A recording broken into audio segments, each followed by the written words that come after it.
Welcome to our channel Psyverge. Why do some people seem to move through life like grandmasters, always 10 steps ahead? Why do certain individuals radiate a quiet power that draws others in, while most of us feel like we're stuck in an endless cycle of reacting, stumbling, and second-guessing? Is intelligence really something we're born with? Or is there something far more subtle going on? Something that most people never fully understand. But once you see it, you can't unsee it. The truth is, raw intelligence is overrated. Being smart in the conventional sense doesn't guarantee success, influence, or power. But there's a different kind of intelligence, a dangerous kind. It's strategic. It's layered. It blends psychology, philosophy, and cold, clear observation of human nature. And if you apply certain mental techniques, what we'll call brain hacks, you can amplify your intelligence not by 5% or 10%, but dramatically. You'll begin to see opportunities others miss, to predict behavior, to quietly influence outcomes, and to hold an unsettling advantage in almost every social interaction. But how? That's what we're going to explore. 6 brain hacks that, if applied seriously, can make you dramatically smarter and far more dangerous. Let's start with a simple question. Why do most people misunderstand their own minds? The first problem is that we assume thinking is mostly conscious. We believe we're in full control of our thoughts, our decisions, our emotions. But cognitive psychology and ancient philosophy tell a different story. Most of our decisions are driven by subconscious patterns, deeply rooted biases, and emotional shortcuts. We think we're rational, but we're mostly rationalizing after the fact. So the first brain hack is this. Train yourself to observe your own mind as if you were studying someone else. The ancient Stoics called this prosophe, vigilant attention. Modern cognitive scientists call it metacognition.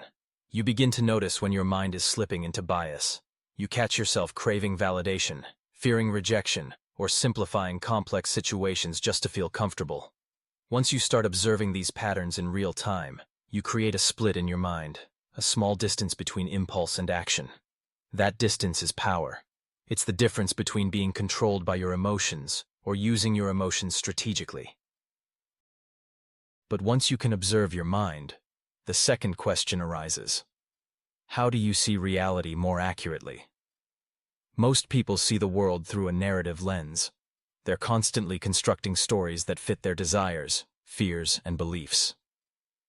Nietzsche warned about this tendency. He called it the will to truth. Not because people truly seek truth, but because they seek comfort in whatever feels true to them.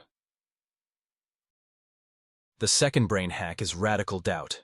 Force yourself to question the stories you're telling yourself.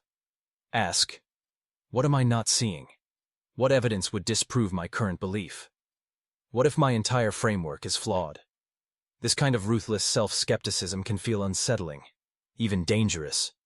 But it slices through self-deception. It makes your thinking cleaner, sharper, more aligned with reality.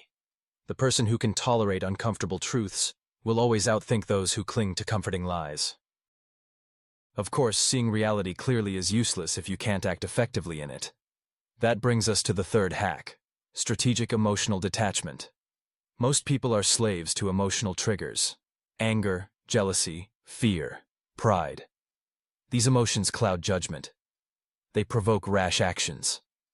But emotional detachment doesn't mean you don't feel. It means you train yourself to pause before reacting. You feel the anger rising, but you delay your response. You feel insulted, but you observe it like a passing cloud.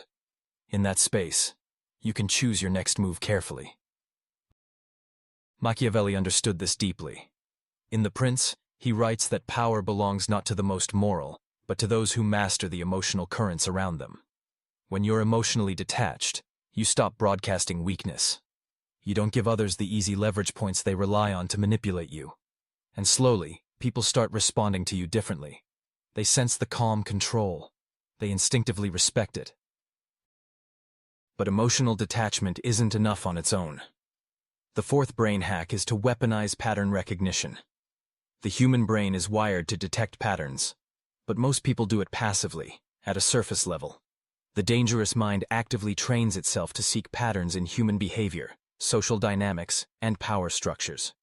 You start noticing how people signal status, how they conceal insecurity, how they negotiate, how they rationalize, how they submit or dominate in subtle ways.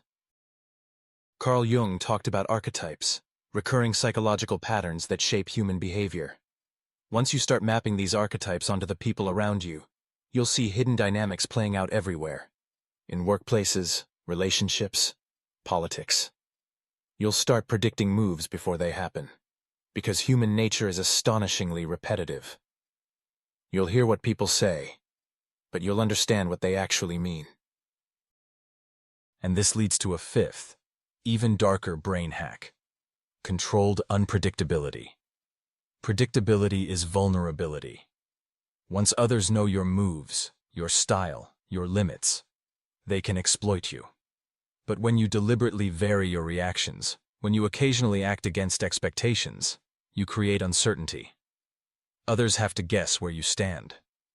This subtle unpredictability creates psychological tension. It makes people cautious, even deferential. In negotiations, in conflict, in alliances, controlled unpredictability gives you psychological leverage. Philosophers like Sun Tzu and later Robert Greene have written extensively on this principle. Never become too familiar, too readable. Maintain a layer of mystery. When people can't easily categorize you, they instinctively respect you more. But all of these techniques culminate in one final, devastating brain hack: long-term thinking. This may sound simple, but it's profoundly rare. Most people are trapped in short-term cycles: pleasure, comfort, status, safety. They chase immediate rewards and avoid immediate discomfort. But intelligence, true dangerous intelligence, operates on longer timelines. Nietzsche once said, "He who has a why to live can bear almost any how." When your mind is fixed on long-term outcomes, not hours or days, but years, you behave differently.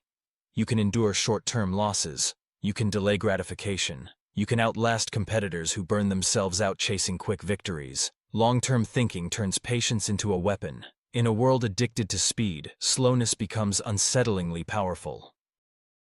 These 6 brain hacks aren't about IQ points or book smarts. They're about rewiring how you see, how you think, how you move through the world.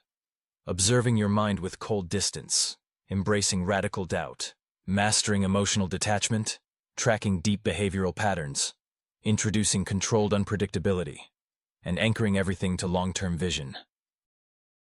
When you stack these together, something profound happens. Your intelligence isn't just sharper, it's adaptive, strategic, dangerous. You start seeing angles others miss. You become harder to manipulate. People instinctively respect your presence, even if they can't fully explain why.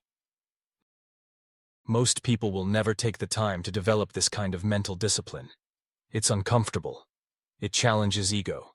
It forces you to see parts of yourself, and others, that are unsettling. But if you're willing to embrace this path, you'll find yourself moving through life differently. Not as a pawn reacting to forces outside your control, but as a strategist, calmly shaping the game as others scramble to keep up. And at that point, you're not just smarter, you're operating on an entirely different level.